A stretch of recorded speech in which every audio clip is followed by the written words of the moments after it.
Sekuyile lelo hora, sekuyiwe lo mzuzu kwibizo lami. Lapha esifunda khona ngabanzi ngempilo yomuntu. Namuhla sobe sihleli noPhel imbongi. Kanti ke bathi uPhel Mawela. Empilweni kunezinto esiphila ngaphansi kwazo, kanti ezinye ziyasikhuthaza ukuze sazi ukuthi siyaphi. Ezinye zisilahlekisela ngamathemba. Manje sizofunda ngempilo kaPhel. Mangabe ufuna ukwazi, ngilandele siyokuhlangana naye. Babukele emakhaya, ngiphinde ngimbingelele futhi ningivumele ngamukele uPhel Mawela. Sawubona Phel. Sanibona njani? Siyaphila singeza kuwena. Sifisa ukwazi ukuthi uPhel ungubani, sifuna ukwazi nje ngempilo yakho. Igama lami kimi lisho ukuthi empilweni kumele ngibekezelele zonke izimo engihlangabezana nazo. Ngoba ngalenkathi beliqamba kumina lalinencazelo ejulile kubazali. Okuyilokho namanje lilokhu lingilandela. Ngabe ubani waqamba lona leli gama elihlanga kaPhel? Leli gama ngaliqanjwa ngubaba. La siza ngoPhel imbongi. Ngabe ekhuleni kwakho ufisa ukuba yini? Ekukhuleni kwami ngangifisa ukuba uthisha. Ngangithanda ukudlulisela ulwazi kubantu abathize, kakhulukazi izingane, ngifundisa nje. Wow, manje sesifundisa ngenkawashi. Yebo, ziningi indlela zokufundisa. Kunjalo. Njengamanje empilweni ubhizinyani ngaphandle nje kokuba imbongi. Ngaphandle kokuba imbongi ngumfundi waka-hospitality. Ngifunda eMfolozi College eSikhawini campus. Wow, angithi uphinde sivakashele usikhathele kwethu. Kanti kunjalo nje. Wow. Niyezwa lapho ke she's a girl of so many talents. Ungumpheki, uyimbongi, endakamile empilweni usaqhubeka nokuningi akwenzayo. Siyakuthanda ukuba nawe futhi siyafuna ukuba abantu abafana nawe. Siyafuna ukwazi kabanzi ngawe. Asiqhubeke sithathe uhambo lethu sibe sixoxe. Ngabe igama lakho linamandla angakanani nomthelela ongakanani empilweni yakho? Igama lami linamandla amakhulu nomthelela omkhulu. Liyangikhumbuza ukuthi noma sengihlangana nezimo ezimbi zomhlaba, ngikhumbule ukuthi ngingubani. Lingigqugqumezele nencazelo yalo lisho likhulu kumina ngoba liyachaza ngolimi lasekhaya ukuthi bekezela nokubekezela. Okusho ukuthi liyangilandela ekuthenini ukuthi noma ziqhamuka izimo ezinhle nezimbi kumele ngibekezele. Basho njalo abakhuluma kahle bathi ukhona umqhele wembekezelo. Ngabe igama lakho uyalilandela yini? Imuphi umthelela omuhle kulandeleni igama lakho nomuhle? Ngingasho ukuthi igama lami ngiyalilandela kakhulu ngoba eminyakeni edlule kwaba nezimo engingabhekana nazo. Ngangokuthi ukuba bengomunye umuntu bengathatha isinqumo sokuyiphambanisa nemvula, kodwa ngazikhumbula ukuthi ngingubani. Ngilangikhumbuza igama lami ukuthi kunoma isiphi isimo kumele ngibekezele. Okungangokuthi namhlanje ilona engihamba. Wow, waziwa ngikuthaza. Uyezwa ke ngwele emakhaya asikho isimo esingadluli emhlabeni noma besihle simbi, kodwa isiphetho siyeza bathi ayikho indlela engenaso isiphetho sayo. Noma ngabe usenkingeni engakanani lapha ekhaya ungakhohlwa ukuthi izodlula, ayizili kuzodlula impilo yakho.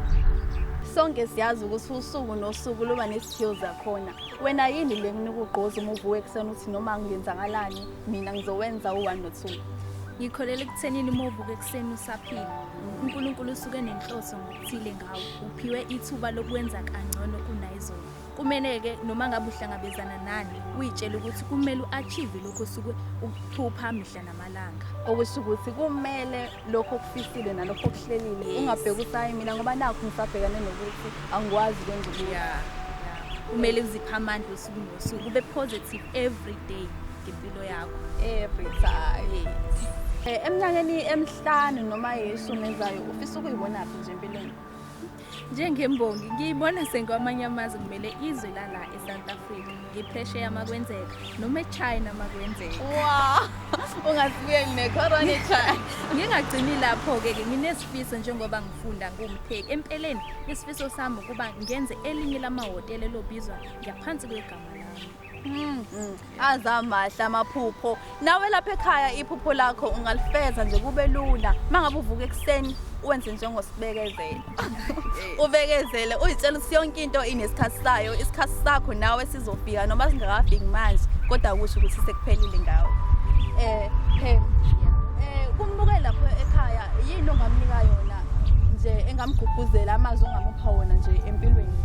Into engayisho kubalaleli ukuthi impilo iphila namhlanje ayilichazi kusasa lakho. Noma ngabe uphila ngaphansi kwasiphi isimo esinzima esidlula amandla akho, kodwa uma usaphilwe ithuba lokuphila kusho ukuthi kumele wenze kangcono kunayizolo. Qhubeka namaphupho akho noma ngabe endleleni uhlangabezana naziphi izingqinamba, akugcini lapho, usengenza kangcono kunayizolo. Engingakusho ukuthi ungabuki impilo yabanye bese uyiqhathanisa neyakho. Feza amaphupho akho ngendlela uNkulunkulu akuphe ngayo amandla okufeza lokho. Bese wazi ukuthi konke kunesikhathi sakho. Uzwele lapha emakhaya kuthiwa unendlebe uzwele, nawe ngiyathemba ukuthi uzwile lamazwi anobuhlakani asuka lapha ku-Phel Mawela imbongi.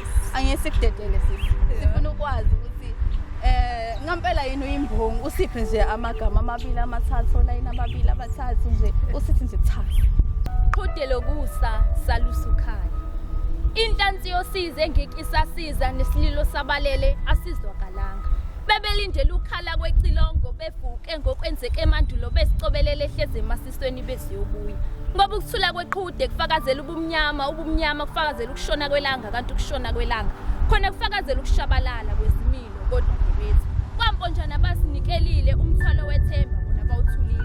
Bathi umthombo wempilo kawugelezi kamnandi okudlula mponjana abawaphuzayo. Ubafica bedla mponjana ezindaweni zokucisha ukoma, kanti uma sebedla mponjana abesilisa emzimbeni yabo basina bezibethele. Usizi lezinyembezi luhlele emahlombe samthalo waphakade. Imkanenezo yesililo sabo ngokwabo bezithula ngamazi bezivuma. Bathe kukholeni babuya khona ukukholwa akukho. Bathe befundisi bebebathembisa izulu nomhlaba ngenhloso yokulala nabo. Bathi kusizani ukubalekela ububi uma nasezindaweni ezingcwele ungcula kukhona. Bathi izinhliziyo zabo zaphula ngamaselo othanda afike ebhala uthando emehlweni. Sakufe ehambiso komphefumulo nezethembiso ishabalalo kamazulu ebonilanga. Bathi ngisho bethela ukuthi basithwele ngokwabo bayasihushula. Bathi ngcono igazi labatwana babo lichitheke ezandleni zabo kunokuba lichitheke kulomhlaba qhude lokusa salusukhaya. Awungikhumbuze ngingalizaphe liqhude. Bangomunye womncintiswano endaweni yaseWelezane mangaphosisi la khona kwaqhudelana izimbongikazi zodwa, okuyila okwakuyi-competition yokuqala engangingenele, okuyila lafike lakhala khona iqhude lezwakala ngathatha iposition.